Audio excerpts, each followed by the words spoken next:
ಯಾವ್ದು ದಾಖಲಾತಿ ಅಧಿಕಾರಿಗಳು ಇಟ್ಟಿಲ್ರಿ. ನಾವು 10-15 ವರ್ಷದಿಂದ ಕೆಲಸ ಮಾಡಿವ್ರಿ ಸರ್. ನಮಗ ಮೊದಲ 2000ಲಿಂದ ಪಗಾರ ಕೊಟ್ಕೊತಾ ಬಂದ್ರಿ. 4-5 ವರ್ಷ ಹಂಗೆ ಮಾಡಿವ್ರಿ. ಅಲ್ಲಿಂದ ಮತ್ 3000 ಕೊಟ್ರಿ. ಕೊಟ್ರ ಕೂಡ್ಲಿ ಏಟನ ಕೂಡ್ಲಿ ಒಟ್ಟ ಕೆಲ್ಸಕ್ಕೆ ಹತ್ತಿರ ಸಾಕ್ರಿ ಸರ್. ನಮಗ್ ಮುಂದರೆ ಆದೇತ್ ಅಂತ ಆಸೆಲಿಂದ ಮಾಡಿವ್ರಿ. ಅಂದ್ರ ಬಿ ಯಾವ್ದೇ ದಾಖಲಾತಿ ಇಲ್ಲ ಅಂತ ಹೇಳಿ ನಮಗ್ ಹೊರಗ್ ಹಾಕ್ಯಾರ್ರಿ. ಚೀಫ್ ಆಫೀಸರ್ಗಳು 4-5 ಚೀಫ್ ಆಫೀಸರ್ ಬದಲಿ ಆದ್ರಿ. ಅವ್ರ ಮಾಡ್ರಂತ ಅವ್ರ ಮೇಲೆ ಹಾಕವ್ರು, ಇವ್ರು ಮಾಡ್ರಂತ ಇವ್ರ ಮೇಲೆ ಹಾಕಿ ಇಲ್ಲಿ ತನ ತಂದಾರಿ ಸರ್. ಈಗ 3 ತಿಂಗಳ ಐತ್ರಿ ನಾವ್ ಧರಣಿ ಸತ್ಯಾಗ್ರಹ ಮಾಡತ್ತೀವಿ. ಅಂದ್ರ ಬಿ ನಮ್ಗೆ ಯಾರು ರೆಸ್ಪಾನ್ಸ್ ಮಾಡಲ್ಲಾಗ್ಯಾರ. MLA ಸಾಬ್ರ ಗಮನಕ್ಕೂ ಅದರಿ, ಎಲ್ಲಾ ಶಾಸಕರ ಗಮನಕ್ಕೂ ಅದರಿ. ಎಲ್ಲರಿಗೆ ಅದ ಅಂದ್ರ ಬಿ ನಮ್ಗೆ ಏನು ಇದು ಮಾಡಲ್ಲಾಗ್ಯಾರಿ ಸರ್. ನಾವ್ ಮಕ್ಳಿಗೆ ಮರಗಳು ತಗೊಂಡ್ ಬೀದಿಗೆ ಬಿದ್ದೀವಿ ಅಂದ್ರ ಬಿ ನಮ್ಗೆ ಏನು ಕನಕರ ತೋರಲ್ಲಾಗ್ಯಾರಿ ಸರ್. ಇದಕ್ ನೀವೇ ನ್ಯಾಯ ಕೊಡಿಸ್ಬೇಕ್ರಿ ಅಧಿಕಾರಿಗಳು. ನಮ್ ಮುಖಂಡ್ರು ಸಾಬ್ರು ನಮಗ್ ನೀವ್ ಮಾಡಿಲ್ಲ ಅಂತ ಹೇಳ್ತಾರ್ರಿ. ಈಗ ಅಂದ್ರನು ನಾವ್ ಏನ್ ಹೇಳ್ಬೇಕ್ರಿ? ಮಾಡಿಲ್ಲ ಅಂತ ಹೇಳಿದ್ರೆ ಹೆಂಗ್ರಿ? ಎಲ್ಲ ಹಾಜರಿ ತಗೊಂಡಾರಿ, ಹಾಜರಿ ತಗೊಂಡಿ ನಾಷ್ಟಾ ಕೊಟ್ಟಾರಿ, ಪಗಾರ ಕೊಟ್ಟಾರಿ, ಅಂದ್ರ ಬಿ ಬಟ್ಟಿ ಕೊಟ್ಟಾರಿ, ಎಲ್ಲಾ ಬೂಟ್ ಕೊಟ್ಟಾರಿ, ಎಲ್ಲಾ ಕ್ಯಾಪ್ ಕೊಟ್ಟಾರಿ, ಎಲ್ಲಾ ಕೊಟ್ಟಾರಿ. ಅಂದ್ರ ಬಿ ನೀವೇ ಎಲ್ಲಾ ಸೃಷ್ಟಿ ಮಾಡಿ ಅಂತ ಹೇಳ್ತಾರಿ. ಅಂದ್ರ ಬಿ ಇರ್ಲಾಗಂತ ನಾವ್ ಅಷ್ಟ ದಿನ 4 ವರ್ಷಲಿಂದ ಫುಕಡ್ ದುಡ್ದಿವ್ರಿ. ಹಂಗೆ ಕಷ್ಟ ಬಂದಾಗ ಅಷ್ಟೇ 1 ತಿಂಗಳು 2 ತಿಂಗಳು ಅಷ್ಟೇ ಕೊಟ್ಟಾರಿ ನಮಗ್ ಪಗಾರ. ಇರ್ಲಿ ಈ ಕುಳ್ಳಿಗ್ ಮುಂದಾರೆ ಕೊಟ್ಟಾರಂತ ಆಸೆಲಿಂದ ಮಾಡೀವ್ರಿ. ಅಂದ್ರ ಬಿ ನಮಗ್ ಈಗ ಪುರಾ ಹೊರಗ್ ಹಾಕಿ ಬಿಟ್ಟಾರಿ. ಅಂದ್ರ ನಾವ್ ಹೋರಾಟ ಮಾಡ್ಕೊತ ಹೊಂಟ್ರು ನಮ್ಗೆ ಯಾವ್ದು ನ್ಯಾಯ ಸಿಗಲ್ಲಾಗ್ಯದ್ರಿ ಸರ್. ಈಗ ಏನ್ ಮಾಡ್ತಾರ ನಾವ್ ತಗೊಳ್ಳೋವರೆಗೂ ನಾವ್ ಅದು ಹೋರಾಟ ಮುಂದರಿಸ್ತೀವ್ರಿ. ನಮಗೇನ್ ನ್ಯಾಯ ಕೊಡಿಸ್ತಾರೋ ಏನ್ ಸಾಯ್ ಹೊಡಿತಾರೋ ಗೊತ್ತಿಲ್ರಿ. MLA ಸಾಬ್ರ ಕೈಯಾಗೆ ಅದಾರಿ ಇದು. ನಮಗ್ 78-80 ದಿವಸಗಳ ಕಾಲ ನಮ್ಮ ಪುರಸಭೆಯ ನೌಕರರ ಒಂದು ಹೋರಾಟ ನಡೀತಾ ಇದೆ. ಆ ಹೋರಾಟಕ್ಕೆ ಯಾವ ಅಧಿಕಾರಿ ಆಗಲಿ, ಯಾವ ತಾಲೂಕು ಆಡಳಿತ ಆಗಲಿ, ಜಿಲ್ಲಾ ಆಡಳಿತ ಆಗಲಿ ಇಲ್ಲಿವರೆಗೂ ಸ್ಪಂದನೆ ಮಾಡಿಲ್ಲ. ಈ ಒಂದು ವಿಷಯವನ್ನ ನಮ್ಮ ಗಮನಕ್ಕೆ ಬಂದ ನಂತರ ನಾವು ಶಾಸಕರ ಗಮನಕ್ಕೆ ತಂದಿದ್ದೇವೆ. ಶಾಸಕರು ಕೂಡ ಇದ್ರ ಬಗ್ಗೆ ಸಮಾಲೋಚನೆ ಮಾಡಿದ್ದಾರೆ. ಆದ್ರೆ ನಮ್ಮ ಪಟ್ಟಣ ಪಂಚಾಯತ್ ಇರತಕ್ಕಂತ ಏನು ಒಂದು ಅಧಿಕಾರಿಗಳಿದ್ದಾರ, ಆ ಅಧಿಕಾರಿಗಳು ಬಹಳಷ್ಟು ಅವ್ರ ಮೈ ಅವ್ರ ಚರ್ಮ ಹೆಂಗಿದೆ ಅಂತಂದ್ರ ದಪ್ಪ ಕ್ವಾಣಿನ ಚರ್ಮ ಇದ್ದಂಗಿದೆ. ಅವ್ರು ಯಾರನ್ನು ಕೂಡ ಹ್ಯುಮ್ಯಾನಿಟಿನೂ ಗೊತ್ತಿಲ್ಲ, ಮತ್ತೆ ಏನೋ ಅಂತಾರಲ್ಲ ಕಾಳಜಿನೂ ಗೊತ್ತಿಲ್ಲ. ಆ ಕಾರಣಕ್ಕಾಗಿ ನಾವು ಎಲ್ಲಾ ಹೆಣ್ಮಕ್ಳ ಕಣ್ಣೀರನ್ನು ನೋಡಿ ದಲಿತ ಸಂಘಟನೆಗಳ ಸಮನ್ವಯ ಸಮಿತಿಯ ಜೊತೆಗೆ ರಾಜಕಾರಣಿಗಳು ಮತ್ತು ಸಮಾಜದವರು, ಪ್ರಗತಿಪರ ವಿಚಾರವಂತರು ಎಲ್ಲರೂ ಸೇರಿ ಇವರ ಹೋರಾಟಕ್ಕೆ ಬೆಂಬಲವಾಗಿ ನಿಂತು ಈ ಒಂದು ಸಮಸ್ಯೆಗೆ ಪರಿಹಾರ ಹುಡುಕಬೇಕಂತ ಹೇಳ್ಬಿಟ್ಟು ಬಹಳಷ್ಟು ಒಂದು ತೀರ್ಮಾನವನ್ನು ಮಾಡಿದ್ದೇವೆ. ಈ ತೀರ್ಮಾನದ ಜೊತೆಗೆ 26ನೇ ತಾರೀಕು ನಾವು ದೊಡ್ಡ ಪ್ರಮಾಣದ ಒಂದು ಹೋರಾಟವನ್ನು ಇಟ್ಟುಕೊಂಡಿದ್ದೇವೆ, ರಾಸ್ತಾ ರೋಕೋ ಇಟ್ಟುಕೊಂಡಿದ್ದೇವೆ. ಒಂದ್ ವೇಳೆ ಈ ಒಂದು ಹೋರಾಟಕ್ಕೂ ಕೂಡ ಏನಾದರೂ ಬಗ್ಗದೆ ಇದ್ದಾಗ ಇನ್ನ ಇದಕ್ಕಿಂತ ಹಂತವಾಗಿ ಕೂಡ ನಾವು ಹೋರಾಟ ಮಾಡ್ಲಿಕ್ಕೆ ನಾವು ತಯಾರಿದ್ದೇವೆ. ಅದ್ರ ಜೊತೆಗೆ 24ನೇ ತಾರೀಕು ಹೋರಾಟ ಮಾಡ್ತಾ ಇದ್ದೇವೆ, ರಸ್ತಾ ರೋಕೋ ಮಾಡ್ತಾ ಇದ್ದೇವೆ. ಇದಾದ ನಂತರ ಕೂಡ ಏನು ಬಗ್ಗದೆ ಇದ್ದ ಸಂದರ್ಭದಲ್ಲಿ ನಾವು ಏನ್ ಮಾಡ್ತೀವಿ ಅಂದ್ರೆ ಒಂದು ಆ ಆಫೀಸ್ಗೆ ಬೀಗ ಮುದ್ರೆಯನ್ನು ಹಾಕ್ತಾ ಇದ್ದೇವೆ. ಬೀಗ ಮುದ್ರೆ ಆದ ನಂತರ ಕೂಡ ನಾವೇ ಕೂತ್ಕೊಂಡು ನಾವೇನು ಸಮನ್ವಯ ಸಮಿತಿಯ ಎಲ್ಲಾ ಪದಾಧಿಕಾರಿಗಳಿದ್ದೀವಿ, ರಾಜಕೀಯ ಮುಖಂಡರಿದ್ದೀವಿ, ಸಮಾಜದ ಮುಖಂಡಗಳಿದ್ದೀವಿ, ಮತ್ತೆ ಪ್ರಗತಿಪರ ವಿಚಾರವಂತರು, ಬೇರೆ ಬೇರೆ ಸಂಘಟನೆಯ ಮುಖಂಡರುಗಳನ್ನು ಕೂಡ ಈ ಒಂದು ಹೋರಾಟಕ್ಕ ಸ್ಥಳೀಯವಾಗಿ ಅಲ್ಲಿ ನಾವು ಕೂಡ ಏನು ಒಂದು ಉಪವಾಸ ಸತ್ಯಾಗ್ರಹವನ್ನು ಮಾಡ್ಲಿಕ್ಕೆ ನಾವು ತಯಾರಿದ್ದೀವಿ. ಮಾಡು ಇಲ್ಲವೇ ಮಡಿ ಅನ್ನುವಂತ ರೀತಿಯಲ್ಲಿ ನಮ್ಮ ಹೋರಾಟ ಮುಂದುವರಿತದೆ.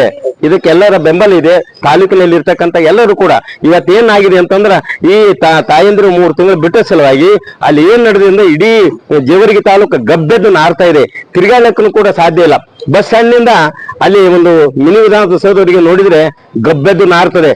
ಆದ್ರೆ ಒಳಗಡೆ ಯಾವ ಪರಿಸ್ಥಿತಿ ಇರ್ಬೋದು, ಇಲ್ಲಿ ಮೇನ್ ರೋಡಿಗೆ ಇಂತ ಒಂದು ಫಲಸಿದು ಅದಂತಂದ್ರ ಒಳಗಡೆ ಹ್ಯಾಂಗಿರ್ಬೋದು ಇದು ತಾವೇ ಊಹೆ ಮಾಡ್ಬೋದು.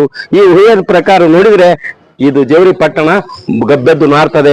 ಯಾವ್ದಾದ್ರು ಕಾಲರ ಆಗಲಿ, ದೊಡ್ಡ ದೊಡ್ಡ ರೋಗಗಳಾಗಲಿ ಹರಡುವಂತ ಒಂದು ಏನಂತ ಇದು ಸಂಭವ ಇದೆ. ಇವೆಲ್ಲವನ್ನು ಪರಿಗಣಿಸಿ ನಾವೇನ್ ಮಾಡ್ಬೇಕಂತಂದ್ರೆ ನಮ್ಮ ಶಾಸಕರೇ ಆಗ್ಲಿ, ಸಂಬಂಧಪಟ್ಟ ಅಧಿಕಾರಿಗಳೇ ಆಗ್ಲಿ, ಈಗಾಗಲೇ ನಮ್ಮ ಮಹೇಶ್ ಅವರು ಹೇಳಿದಂತೆ ಅಲ್ಲಿ ಅಂತೂ ಕೂಡ ಯಾವ ದಾಖಲಾತಿಗಳು ಇಲ್ಲ. ಆ ದಾಖಲೆಗಳು ಎಲ್ಲಿ ಸಿಗ್ತಾವಂತ ಜಿಲ್ಲಾ ಮಟ್ಟದಲ್ಲಿ ಸಿಗ್ತವೆ.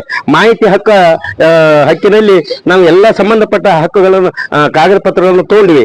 ಆ ಕಾಗದ ಪತ್ರಗಳ ಆಧಾರದ ಮೇಲೆ ಅವರನ್ನು ಕೂಡ ರೆಗ್ಯುಲರೈಸ್ ಮಾಡಬೇಕು. ರೆಗ್ಯುಲರೈಸ್ ಮಾಡಿಕರೆ ಅವರಿಗೆ ಲೈಫ್ ಕೊಡ್ಬೇಕಂತ ಹೇಳಿಕೆ ನಮ್ಮ ಒತ್ತಾಯ ಇದೆ. ಕಳೆದ 77 ದಿವಸದಿಂದ ಜೇವರ್ಗಿ ತಾಲೂಕಿನ ಪುರಸಭೆ ಕಚೇರಿ ಎದುರುಗಡೆ 16 ಜನ ಪೌರ ಕಾರ್ಮಿಕರು ತಮಗೆ ಆಗಿರ್ತಕ್ಕಂಥ ಅನ್ಯಾಯದ ವಿರುದ್ಧ ಚಳವಳಿ ಕೂತಿದ್ದಾರೆ. ಅವ್ರದ್ದು ಡಿಮಾಂಡ್ ಇಷ್ಟೇ, ನಾವು 10-15 ವರ್ಷ ದುಡಿದ್ರು ಕೂಡ ನಮ್ಗೆ ಬೀದಿ ಮೇಲೆ ಬಿಟ್ಟಿರ್ತಕ್ಕಂಥ ಸರ್ಕಾರದ ವಿರುದ್ಧ ನಮ್ಮ ಅನ್ಯಾಯವನ್ನು ಸರಿಪಡಿಸಿ ನಮ್ಮ ಉದ್ಯೋಗ ಕೊಡಬೇಕು ಅಂತಕ್ಕಂಥ ಬೇಡಿಕೆ ಇಟ್ಕೊಂಡು ಕೂತಿದ್ದಾರೆ. ಹಾಗಾಗಿ ಆ ಒಂದು ಬೇಡಿಕೆ ನಿರ್ಲಕ್ಷ್ಯ ಮಾಡಿರೋ ಕಾರಣಕ್ಕೆ ಇವತ್ತು ಇಡೀ ಜೇವರ್ಗಿ ತಾಲೂಕಿನ ದಲಿತ ಸಂಘಟನೆಗಳ ಸಮನ್ವಯ ಸಮಿತಿ ವತಿಯಿಂದ 26ನೇ ತಾರೀಕು ದೊಡ್ಡ ಪ್ರಮಾಣದ ಹೋರಾಟವನ್ನು ಹಾಕೊಳ್ಳಿಕ್ಕೆ ಇದು ಬಯಸಿದ್ದಾರೆ. ಅದು ಆ ಹೋರಾಟ ದಲಿತ ಸಂಘಟನೆಗಳ ಸಮನ್ವಯ ಸಮಿತಿ ಜೇವರ್ಗಿ ನೇತೃತ್ವದಲ್ಲಿ ನಡೀತದೆ ಈ ಪೌರ ಕಾರ್ಮಿಕರ ಚಳವಳಿಯನ್ನು ಬೆಂಬಲಿಸಿ. ಈ ಸಂದರ್ಭದಲ್ಲಿ ನಾವು ಸಂಬಂಧಪಟ್ಟಿರ್ತಕ್ಕಂಥ ಅಧಿಕಾರಿಗಳಿಗೆ, ಶಾಸಕರಿಗೆ ಮತ್ತೆ ಉಸ್ತುವಾರಿ ಸಚಿವರಿಗೆ ಹೇಳ್ತಕ್ಕಂಥದ್ದು ಒಂದೇ ಮನವಿ ಮಾಡ್ಕೊಳ್ಳೋದೇನು ಅಂತ ಹೇಳಿದ್ರೆ, ಈ ಪೌರ ಕಾರ್ಮಿಕರು ಬೆಳಿಗ್ಗೆ 4:30-5 ಗಂಟೆಗೆ ಎದ್ದು ಇಡೀ ಜೇವರ್ಗಿ ನಗರವನ್ನು ಸ್ವಚ್ಛ ಮಾಡಿ ಇಡೀ ತಮ್ಮ ಬದುಕನ್ನ ಕಸದಲ್ಲಿ, ಕೆಸರಲ್ಲಿ, ಮಣ್ಣಲ್ಲಿ, ಹೊಲಸಲ್ಲಿ ಇಟ್ಕೊಂಡು, ರಾಡಿಯಲ್ಲಿ ಇಟ್ಕೊಂಡು ಜನರ ಬದುಕನ್ನ ಹಸನ ಮಾಡಿರ್ತಕ್ಕಂಥ ಈ ತಾಯಂದ್ರಿಗೆ ಅನ್ಯಾಯ ಮಾಡ್ಲಿಕ್ಕೆ ಹೋಗಬೇಡಿ. ದಯವಿಟ್ಟು ಈ ಕಡೆ ಗಮನ ಹರಿಸ್ರಿ. ಅಧಿಕಾರಿಗಳು ಯಾರು ತಪ್ಪು ಮಾಡಿದ್ದಾರೆ ಆ ಅಧಿಕಾರಿಗಳಿಗೆ ಶಿಕ್ಷೆ ಆಗ್ಲಿ.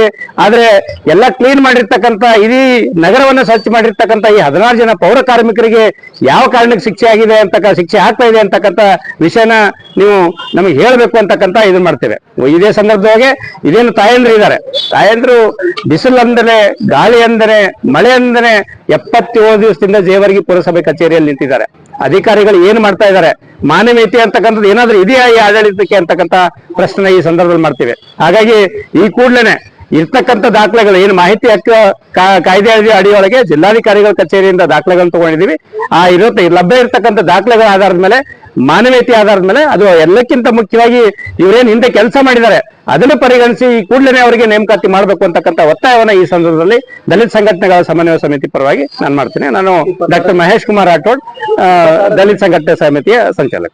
ಮುಂದೆ ಹೋರಾಟ 26ನೇ ತಾರೀಕು ಅದನ್ನ ಹೆಚ್ಚಿನ ಮಾಹಿತಿನ ನಮ್ಮ ದಲಿತ ಸಂಘಟನೆ ಸಮನ್ವಯ ಸಮಿತಿಯ ಪ್ರಮುಖರಾಗಿರ್ತಕ್ಕಂಥ ಚಂದ್ರಶೇಖರ್ ಮಾತಾಡ್ತಾರೆ.